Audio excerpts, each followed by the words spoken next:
Hi, Randy K7AGE. In my Getting Started on 2-meter FM series of videos, I use the Icom V80 2-meter single band HT.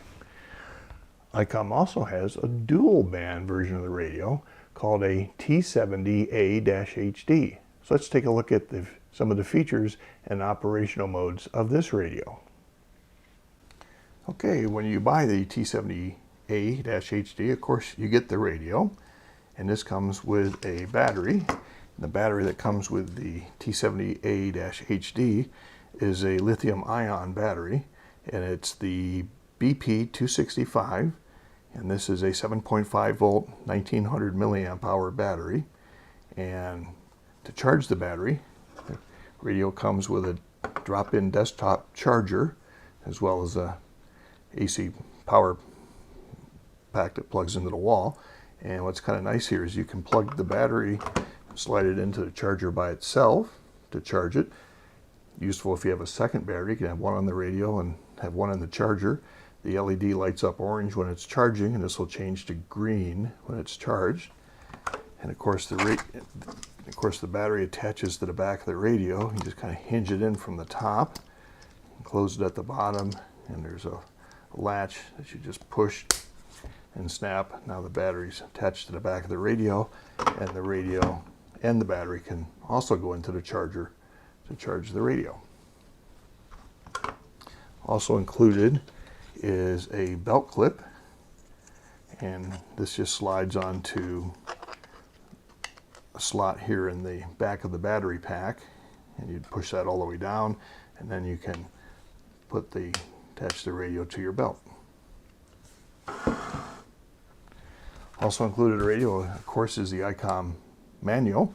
And this is about 85 pages, so there's a lot of information in here. There's sections for the basic use of the radio, charging the battery, setting up your memories, the scanning operations, how to set tones and repeaters. So a lot of good information in the manual. A couple pages in the back for the index to make it easy to find things, as well as a table of contents. And again, you can download the manual off the Icom website if you want to take a look at this before buying the radio. I have my T70A-HD sitting next to my V80 Sport.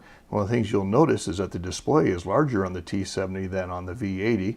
It also has a full 6 digits of frequency display, including the 5 for the 5kc position versus 5 digits plus an indicator for the 5kc position. Some other differences between the two radios is that on the T70A, an SMA connector is used for the antenna. On the V80, a BNC connector is used for the antenna.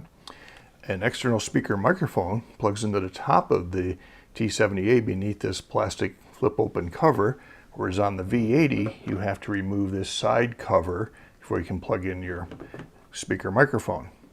On the T70A, you can plug in external power beneath this flip-open plastic cover, so you can power the radio externally, and that's not available on the V80.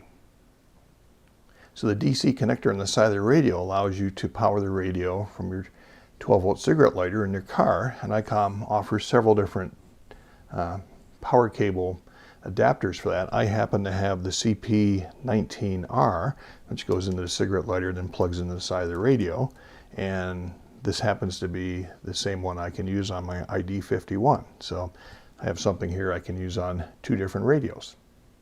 Some other operational differences between the radios is that you'll notice the lack of set menu labels on the numerical keys on the T70A versus all the numerical keys on the V80. V80 also has 2 buttons, an up and down arrow, which do not exist on the T70A. Another difference is on the V80 there's a single knob, whereas on the T70A there's a dual knob. So this knob is typically used to adjust the volume of the radio, which corresponds to the outer knob on the T70A. This would normally adjust the volume. The inner knob on the T70A relates closely to the up and down arrow buttons. So if the radios are both in VFO mode, pressing the up and down arrow buttons will change the frequency, whereas on the T70A, turning the knob will change the frequency. If the radios are in memory mode, Up and down arrow buttons will change the memory channel, whereas on the T70A, the knob will change the memory channel. For other things like adjusting the squelch, we use the up and down arrows on the V80, and on the T70A, we use the knob. The button on the right is the power button. You press and hold this, the radio turns on and shows you the battery voltage. Let's look at these buttons on this top row. You'll notice there's white labels and this bluish purplish label. The white label is the primary function. The bluish label is the secondary function. So to access the primary function, you just momentarily press the button. In this case, it takes me into the set menu. I can clear that by using the VMC button over on the right here. If I press and hold this, the secondary function on this button is a little key symbol here for lock. So if I press and hold, I've locked the controls on the radio, and I see a lock indication on the display. So now if I press a button on the radio, nothing happens. To unlock the radio, I press and hold, and the lock symbol goes away. The next button is labeled band and MONI for monitor. If I just momentarily press the band button, it toggles the radio between the VHF and UHF. Here I'm on 445, now I'm back on 145, so it just toggles between the two bands. The T70A-HD is a dual band radio, but you can only listen to one band at a time. If I press and hold, it opens the squelch so I can hear any weak signals. Now if I press and hold the monitor, it opens the squelch, and by adjusting the small knob here, I can change my squelch setting. You can see the display. It shows me my different squelch positions. There it's open, and now I'm squelched. So again, press and hold the monitor, opens the squelch, and I can adjust the squelch level with the knob. The next button is the button labeled H/M/L and scan. So the HML stands for high, medium, and low power. So currently I don't see anything shown in the display. We'll see that that means that I'm in high power. If I press this once, I will go to low power. You can see the L is indicated in the display. Press it again. M for medium power lights up, and press it a third time and back to high power. So high power is 5 watts, low power is a ½ watt, and medium power is about 2.5 watts. And of course, the lower the power, the less current the radio draws from your battery, which means it will last longer. Also, the power settings are independent of the band. So here I am on VHF with medium power. If I toggle here to the UHF band, I can see I'm on low power. I could change that to high power for UHF, go back to VHF, and you can see I am on medium power. The VMC button steps the radio through several different modes: VFO mode, memory mode, call channel mode, and also weather channel mode. So right now the radio is at VFO mode. Here's the frequency 145.505. Press it once. I'm now in memory recall mode. Memory channel 1 has 147.285 that I programmed in. C for call channel. This is a memory position for, let's say, your most favorite frequency or one you want to get to quickly. And in my case, I've programmed in 146.52. And if I go to fourth position, it's weather channel, and I can hear my local weather station. Now the small knob up here also works in conjunction with what mode the radio's in. So the radio's in VFO mode. If I turn the knob, you can see I change the frequency. If the radio's in memory mode, changing the knob will change the memory channel recall. I have 3 channels programmed. Go to call channel. It selects between the 2 call channels. So in call channel 0, I have 146.52, a 2 meter simplex frequency. And in C1, I have 446, a UHF simplex frequency. If I go to weather, the knob now changes between the 10 memory channels that are programmed into the radio. change the frequency of the radio, if we're in VFO mode, we can use the knob here and it will adjust the frequency of the radio based on the step size that's been entered. Okay, you can also use the keypad to enter a frequency directly. So if I want to go to, say, 146.52, I would enter 146.52 and press the 0, and now I have that frequency entered into the radio. You may enter the frequency of the radio dependent on the band that the radio is currently on. Here the radio is currently on the VHF band. I can go to UHF just by entering the frequency, say 446, and now the radio's on the UHF band. Okay, now that I have a receive frequency entered in, I need to be thinking about my transmit frequency. So I don't see anything above the frequency here, and in a second we'll see what happens there. We make some changes, but right now it's in simplex, so the radio will receive and transmit on 146.52. To change it or add offset, we use the duplex function, so it's the dupe button in the bottom corner here. So I hold this down for a second, and it goes to, lights up dupe minus, so it will be minus offset, so 145.92. If I hold this down a second again, it toggles, and the minus sign goes away, so now it's plus 147.12. If I hold this down a third time, and I'm back to simplex. Okay, I'm going to press and continue holding the duplex button here. You can see it went from simplex to duplex minus, and while I'm holding the button down, I can use the knob here to go from duplex plus, minus, and simplex. So while holding the button, the knob is active. To change the offset amount, we use the set menu to adjust that. So we press the set button, bring up the set menu. There it said our tone for a repeater tone of 123 Hertz. We want to turn the knob here until we find offset. There it is. And now with the outer knob, we adjust the amount. So we want 600 kilohertz, which is what we use for 2 meters. Press the VMC to clear and enter. This is also independent of band. So if I go to the UHF band and press set, there I'm still in the offset, and there it shows 5 megahertz. And if I adjust the outer knob, you can see that that changes. So 5 megahertz for UHF and 600 kilohertz for VHF. Okay, let's set the radio up to work a repeater. I'm going to set this for the N6 ICW repeater, which is 147.195. And you notice duplex automatically came on. The radio defaults to auto repeater mode. So what this does, the radio knows the band plan. So a repeater frequency of 147.95 would require a plus duplex offset of 600 kc. So it sets that for you automatically. Of course, you can override that with the dupe button down here in the corner. Next thing we need to do is set the tone to enable the tone for transmit.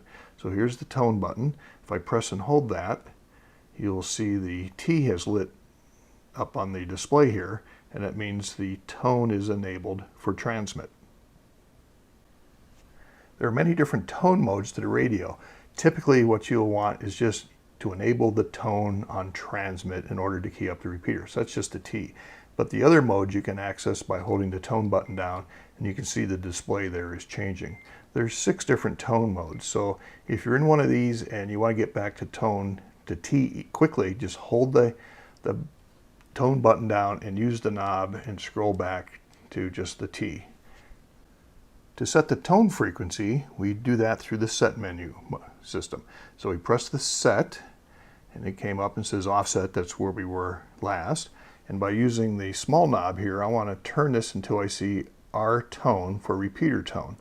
So now I don't see it up there, so I'm going to turn it back down. C tone, R tone. So that's repeater tone, and it says 151.4. It's where it happens to be sitting, and I want to set that for 123. So I'm going to turn the knob here and turn that down. There's 123. press the VMC to enter, and I should be all set for the repeater. Okay, now that we have a repeater programmed into the VFO mode, many times you want to store it into a memory. So to store into a memory, we use the SMW for Select Memory Write. It's the second function on the VMC key. So the radio is still in VFO mode. I hold this down for a second, and now it shows me that in memory position 1, I have a repeater. In 2, 3, and all these channels are empty, and up here I have some fire dispatch. So I'm going to go back here to channel 2. If I hold this down for a second again, it's now stored in to channel 2. I can verify that by going to the memory recall position here. I can see that's in 2. If I use the small knob, there's the frequency that's in memory 1. I go 1, 2, there's nothing in several channels until I get up to channel 10, and here I have some local fire dispatch. And again, I'm turning the small knob to select through. Okay, let's enter a UHF frequency into memory channel 3. And for this exercise, I'll just enter the simplex frequency 446.000. So I need to go to band to get to the UHF. I'm going to enter in 446.000.